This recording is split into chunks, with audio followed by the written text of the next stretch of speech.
નમસ્તે. ગઈ કડીમાં આપણે જોયું હતું કે આપણે જે અપસેટ થઈએ છીએ, ડિસ્ટર્બ થઈએ છીએ, એનું આપણું અંદરની કમજોરી કઈ છે, અંદરનું કારણ શું છે, તે કે આપણી જ અવાસ્તવિક માન્યતા. અને એ પણ જોયું હતું કે આ અવાસ્તવિક માન્યતા કાઢીએ તો આપણે શાંત રહી શકીએ. પણ શાંત રહ્યા એટલે પ્રત્યુત્તર નહીં આપો, પ્રતિક્રિયા નહીં આપી એમ નથી કીધું. બલકે આ વખતે તમે શાંત છો એટલે તમારું પ્રત્યુત્તર વધારે ઉચિત હશે. એના માટે આપણે આપણા સ્વભાવ ઉપર સ્વનિયંત્રણ પણ કરવું પડે. તો આ સ્વનિયંત્રણ શું છે? તો કે સમજો તમે ઘોડેસવારી કરતા હો તો ઘોડાની લગામ પકડી રાખશો કે ખુલ્લી મૂકી દેશો? પકડી જ રાખીએ. હવે બેમાંથી શું સહેલું છે અને શું અઘરું છે?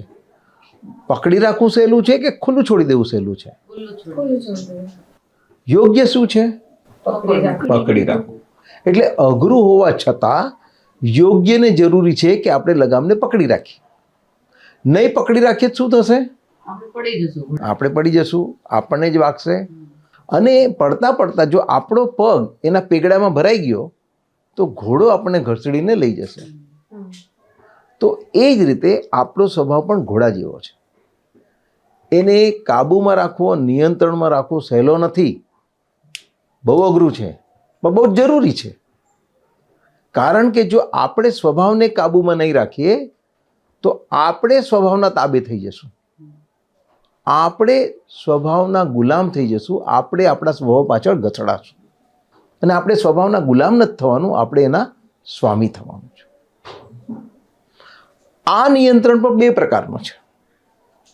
એક છે સપ્રેશન, બીજું છે સબ્લિમેશન. સપ્રેશન એ ઉપર છલ્લું છે, ટેમ્પરરી છે અને હાનિકારક છે.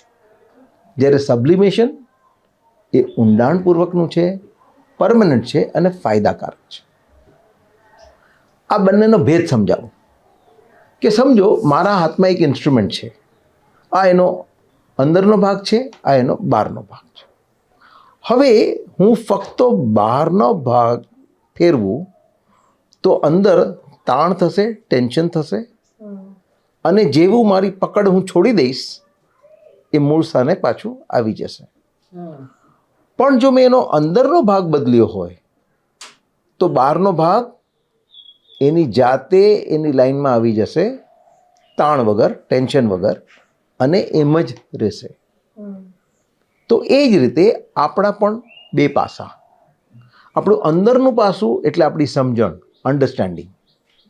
બહારનું પાસું એટલે આપણું વર્તન, બિહેવિયર. આપણે ફક્ત વર્તન બદલશું અને સમજણ નહીં બદલીએ તો એ થશે દમન, સપ્રેશન. ઉદાહરણ આપું તો સમજો કોઈ વિદ્યાર્થી છે એ ભણતો નથી, ભણવાના બદલે ટીવી જોયા કરે છે, રમ્યા કરે છે, અથવા દોસ્તારો સાથે ફોન ઉપર ગપાટા મારે છે. એટલે મા બાપ એને વઢે છે. એ મા બાપ વઢ્યા એટલે એનું વર્તન બદલ્યું. ટીવી છોડી, રમત છોડી, ભણવા બેઠો. ભણવા બેઠો એટલે પુસ્તકો વચ્ચે બેઠો છે. મનમાં શું ચાલે છે? હા. અને વાંચી રહ્યો છે એમાં કંઈ ધ્યાન અપાશે? નહીં. અને કદાચ મનમાં મા બાપને ગાળો દેતો હશે. અને જેવા મા બાપ ત્યાંથી ખસ્યા, બેક ટુ સ્ક્વેર વન. આ થયું સપ્રેશન. સબ્લિમેશન એટલે શું? તો એ જ વિદ્યાર્થી પોતાની સમજણ બદલે, પોતાની જાતને એમ કે મને ભણવું નથી ગમતું, મને રમવું બહુ ગમે છે, પણ મારા માટે ભણવું જરૂરી છે. હવે એની સમજણ બદલાય તો એનું વર્તન ઓટોમેટિકલી બદલાશે. મા બાપે વળવું પણ નહીં પડે, એ જાતે ભણવા બેસશે. એને ગમતું નથી, એ પોતાના ઉપર જબરજસ્તી કરે છે, પણ આ વખતે મનમાં કોઈ ધૂંધવાટ નથી. એ જે વાંચે છે એમાંનું ધ્યાન પૂરેપૂરું રહેશે, અને મા બાપ ત્યાં હોય કે ના હોય એનું ભણવાનું ચાલુ રહેશે. એટલે આ થયું સબ્લિમેશન. મહદ અંશે ઘણા લોકો જે પોતાનો સેલ્ફ કંટ્રોલ કરે છે, સપ્રેશનથી કરે છે, જે બહુ ખતરનાક છે. કેટલું ખતરનાક એના માટે એક ઉદાહરણ લઈએ, પ્રેશર કુકરનું. જ્યારે પ્રેશર કુકરમાં કાફી વરાળ હોય તો આપણને ખબર કેવી રીતના પડે? વિસલ વાગે. વિસલ વાગે. હવે એ વિસલ બહુ કર્કશ છે, એટલે એ વરાળને બહાર આવવા ન દઈએ તો શું થશે? બ્લાસ્ટ થશે. તો એ જ પ્રમાણે જ્યારે અહીંયા કાફી વરાળ હોય છે, આપણે ઉભરો બહાર કાઢી નાખીએ છીએ, દિલ હલકું તો થઈ ગયું, પણ એને લીધે ઝઘડા ઊભા થશે. આ ઝઘડા નથી જોઈતા એટલે આપણે વ્યક્ત નથી કરતા, દબાવીએ છીએ, તો શું થશે? બીમારીઓ આવશે. અંદર ઘણો ઉકળાટ હોય, કરેક્ટ. પણ ત્યારે એવું લાગે કે મેં બદલી નાખ્યું છે, ના હવે બોલું જ નહીં ને આ બાબતમાં, પણ અંદરથી ઘણો ઉકળાટ થતો. કરેક્ટ. અને એ ઉકળાટ શાંત જ બેસવાનું. હા. આપણે આગળ જોઈ ગયા એમ, એને લીધે મનોશારીરિક બીમારી ઊભી થવાની છે. એટલે તમારે શું જોઈએ? ઝઘડા જોઈએ છે કે બીમારી જોઈએ છે? એકે નહીં. એકે ન જોઈએ તો આપણે શું કરવું પડે? આપણે પ્રેશર કુકરમાં શું કરીએ? જે સીટી વાગે છે ત્યારે શું કરીએ છીએ? ગેસ બંધ કરીએ છીએ. ઇફેક્ટિવલી આપણે શું કરી રહ્યા છે? વરાળ ઊભી થવા દેતા નથી. પછી એને બહાર કાઢવાનો કે અંદર દબાવવાનો પ્રશ્ન ઊભો થતો નથી. તો એ જ રીતે આપણામાં એ કયું બર્નર છે, એ કયો ગેસ છે જે આપણે બંધ કરવો જરૂરી છે, જેથી કરીને વરાળ ઊભી ન થાય? આપણા સ્વભાવ ઉપરનું નિયંત્રણ તમે જે કીધું એ આપણા એક્સપેક્ટેશન્સ, કે આપણી જે અવાસ્તવિક માન્યતા છે એને કાઢો તો ઉદ્વેગ ઊભો થવાનો નથી. પછી એને બહાર કાઢવાનો કે અંદર દબાવવાનો પ્રશ્ન ઊભો નથી થવાનો. એટલે સબ્લિમેશન એટલે શું? કે પોતાની અવાસ્તવિક માન્યતા કાઢ્યા પછી સ્વભાવ પર નિયંત્રણ. એ માન્યતા કાઢ્યા વગર જો નિયંત્રણ કરીએ તો એ થયું સપ્રેશન. અને સપ્રેશન બહુ ખતરનાક હોય છે. હવે જ્યારે આપણે શાંત રહીએ ત્યારે પરિસ્થિતિ અનુસાર આપણે ગુસ્સે થયા છે એ વ્યક્ત કરવું હોય તો કરવું પડે. જો એ જ કામ આવતું હોય તો, કે આપણે સમજાવવી જોઈએ, પણ લાતો કે ભૂત બાતો સે નહીં માનતે, તો એને વળવું પડે. પણ આ વખતે તમે જે વળવાનો વ્યવહાર કરો છો, બિહેવ કરો છો, એ એક નાટક છે. ઘણીવાર આપણે શું થાય, આપણે ગુસ્સે થયા અને પછી બીજાને વઢ્યા, તો આ શું થયું? આપણે વ્યક્ત કર્યું, એને તો ઝઘડા થશે. એ ઝઘડા નથી જોઈતા એટલે આપણે વ્યક્ત નથી કરતા, દબાવીએ છીએ, તો સપ્રેશન થશે, તો એને લીધે બીમારીઓ આવશે. જ્યારે આપણે આ અવાસ્તવિક અપેક્ષાઓ કાઢી નાખશું તો મન શાંત રહેશે. પણ તેમ છતાં આપણે ગુસ્સે થવાનો ડોળ કરવો પડે જો એ જરૂરી હોય તો. સામો જે ભાષા સમજે. હા, એટલે આ વખતે તમે એને ટેકનિક તરીકે વાપરો છો, ટેક્ટિક તરીકે વાપરો છો. જોનારને તો બંને સરખા લાગે, જે પોતાનો ઉભરો બહાર ઠાલવી રહ્યો છે અને જે ગુસ્સે થવાનું નાટક કરી રહ્યો છે. પણ એમાં ફરક છે, આસમાન જમીનનો ફરક છે. તમે ગુસ્સે થાઓ અને વ્યક્ત કરો તો તમારું એના પર નિયંત્રણ નથી રહેતું. તમે વધારે પડતા ઓવરડુઈંગ પણ કરી શકો છો, જે આપણે આગળ જોઈ ગયા હતા. અને એક વ્યક્તિ તમે ગુસ્સે કરતા હો અને ત્યાં બીજી બે વ્યક્તિ આવી ચડી તો એ લોકો હડફેટમાં આવી જશે. જ્યારે તમે મનમાં શાંતિ હશે અને ગુસ્સો થવાનો ડોળ કરશો તો અતિરેક તો નથી જ થવાનો, પણ બીજા લોકો સાથે તમારો વ્યવહાર પણ બરાબર રહેશે. પોતાને નુકસાન નહીં થાય ને, પોતાને અને બીજાને નુકસાન નહીં થાય. જે આપણે જ્યારે ગુસ્સે થઈને કંઈક બોલી દઈએ એનો પાછળથી જે અફસોસ થાય છે એ નથી થવાનું, કારણ કે તમે એવું કંઈ કર્યું જ નથી. એટલે થવાનું નહીં, દેખાડો કરવાનો, નાટક કરવાનું હા, લાગે જરૂરી છે.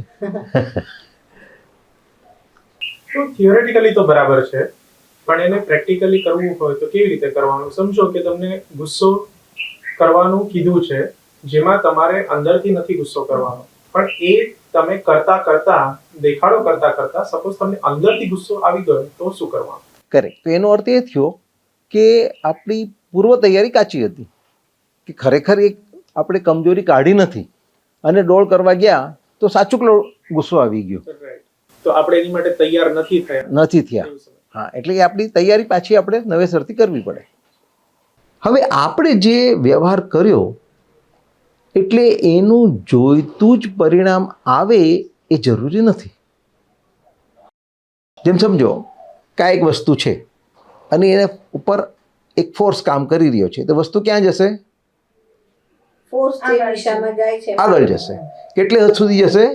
કે જેટલો ફોર્સ છે એટલી આગળ જશે. એ જ વસ્તુ ઉપર બીજો ફોર્સ આમ કામ કરી રહ્યો છે તો અહીંયા જશે.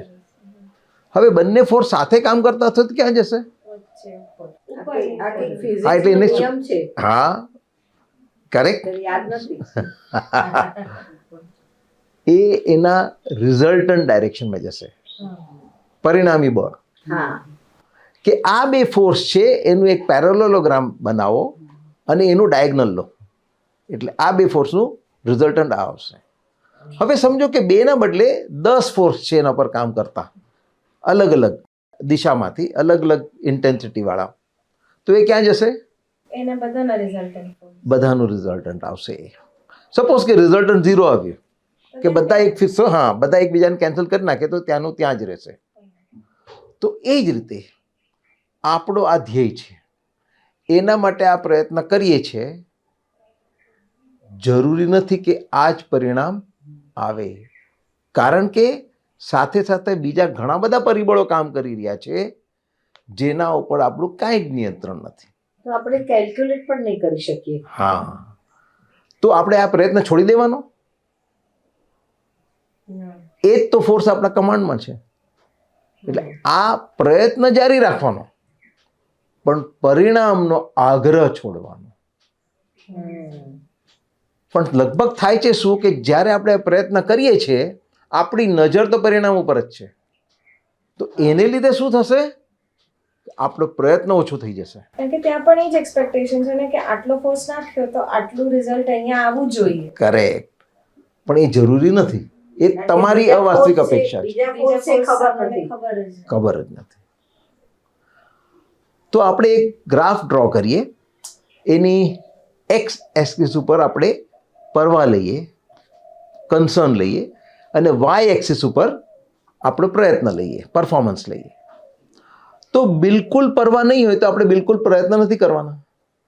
થોડી ઘણી પરવા હશે તો થોડો ઘણો પ્રયત્ન કરશું, હજુ વધારે પરવા હશે તો હજુ વધારે પ્રયત્ન કરશું, પણ એમ વધતું નથી જતું. અમુક હદ પછી પરવા વધારે પડતી હોય તો પ્રયત્ન ઘટી જાય છે. કારણ કે એન્ઝાઇટી આવી જશે. હા, એટલે એ બંને વચ્ચેનો સંબંધ છે ઇન્વર્ટેડ વી શેપ. કે બિલકુલ પરવા ન હોય, લાપરવા હોય તોય પ્રયત્ન નથી થવાના, વધારે પડતી પરવા હશે તો પણ પ્રયત્ન નથી કરી શકવાના. જેમ કેટલા હોશિયાર વિદ્યાર્થી આખું વર્ષ ભણ્યા હોય, બધું આવડતું હોય, તો પરીક્ષા આવે અને નર્વસ થઈ જાય અને પરીક્ષામાં બરાબર પરફોર્મ નથી કરી શકતા. એટલે જે લોકો આ તરફ છે એ લાપરવા છે, એ બેફિકર છે. જે લોકો આ બાજુ છે એ વધારે પરફોર્મ છે, એ વધારે ચિંતિત હોય છે. આ બંને ખોટા. સાચું શું? તો કે નિશ્ચિંત રહો, કેરફ્રી રહો. તો આપણે અહીંયા હોય તો અહીંયા આવવાનું છે ને અહીંયા હોય તો અહીંયા આવવાનું છે. એ કરશું તો આપણા પ્રયત્ન ઉચિત રહેશે. અને આવું થશે એટલે ઓટોમેટિક સેલ્ફ કંટ્રોલ આવશે. સેલ્ફ કંટ્રોલમાં આપણો પોતાનો વ્યક્તિગત ગમો અણગમો છોડીને જે ઉચિત છે એ કરવાનું છે, જે અનુચિત છે એ નથી કરવાનું. રિસ્પોન્સ કંટ્રોલ કરવો જોઈએ અને થઈ પણ શકે કદાચ, પણ રિએક્શન પર કેવી રીતે કંટ્રોલ મેળવવો? રિએક્શન ઉપર કંટ્રોલ નથી મેળવવાનો, તો રિએક્શન તો જડમૂળથી નાબૂદ કરવાનું છે. અચ્છા. એ રિએક્શન છે આપણી અંદરની કોઈ કમજોરીને લીધે આવે છે. એ કમજોરી કાઢવાની છે જેથી કરીને રિએક્શન જ ના આવે. રિએક્શનને કંટ્રોલ કરીએ તો એ સપ્રેશન થયું. ઓહો. અને સપ્રેશન તો ઘણા માઠા પરિણામ આવે છે. આપણે ગુસ્સો અથવા રિએક્શન આપણે સમજીને કંટ્રોલ કરી શકીએ, પણ તાત્કાલિક ગુસ્સો આવી જાય એનું શું કરવું? એ તાત્કાલિક શું કામ આવ્યું? કારણ કે હજુ આપણી એ કમજોરી હતી. એ જે તાત્કાલિક રિએક્શન આવ્યું એના ઉપરથી એનું આપણામાં કઈ કમજોરી છે એ ગોતીને આપણે કાઢવાનું છે. પણ જ્યાં સુધી એ ન કાઢીએ આપણી વીકનેસ તો એ ઊભું થવાનું જ છે. તો તે વખતે એના ટેમ્પરરી રિલીફના મેજર છે એ વાપરવા પડે. દાખલા તરીકે વેન્ટિલેશન છે કે રિલેક્સેશન છે કે મેડિકેશન છે કે કોઈ પણ આપણે બીજી કોઈ એક્ટિવિટી ગમતી હોય એ આપણે કરવા લાગીએ તો ત્યાંનું રિએક્શન શમી જાય.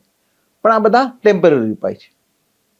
તો અત્યાર સુધી આપણે શું જોયું કે આપણી અવસ્થિત માન્યતા કાઢીને આપણે શાંત રહેવાનું છે અને એ કર્યા બાદ આપણા સ્વભાવ ઉપર નિયંત્રણ કરવાનું છે.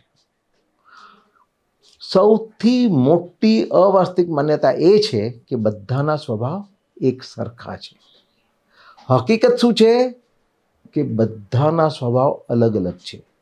આ કયા કયા અલગ અલગ સ્વભાવ એની ચર્ચા આપણે આવતી કડીમાં કરશું.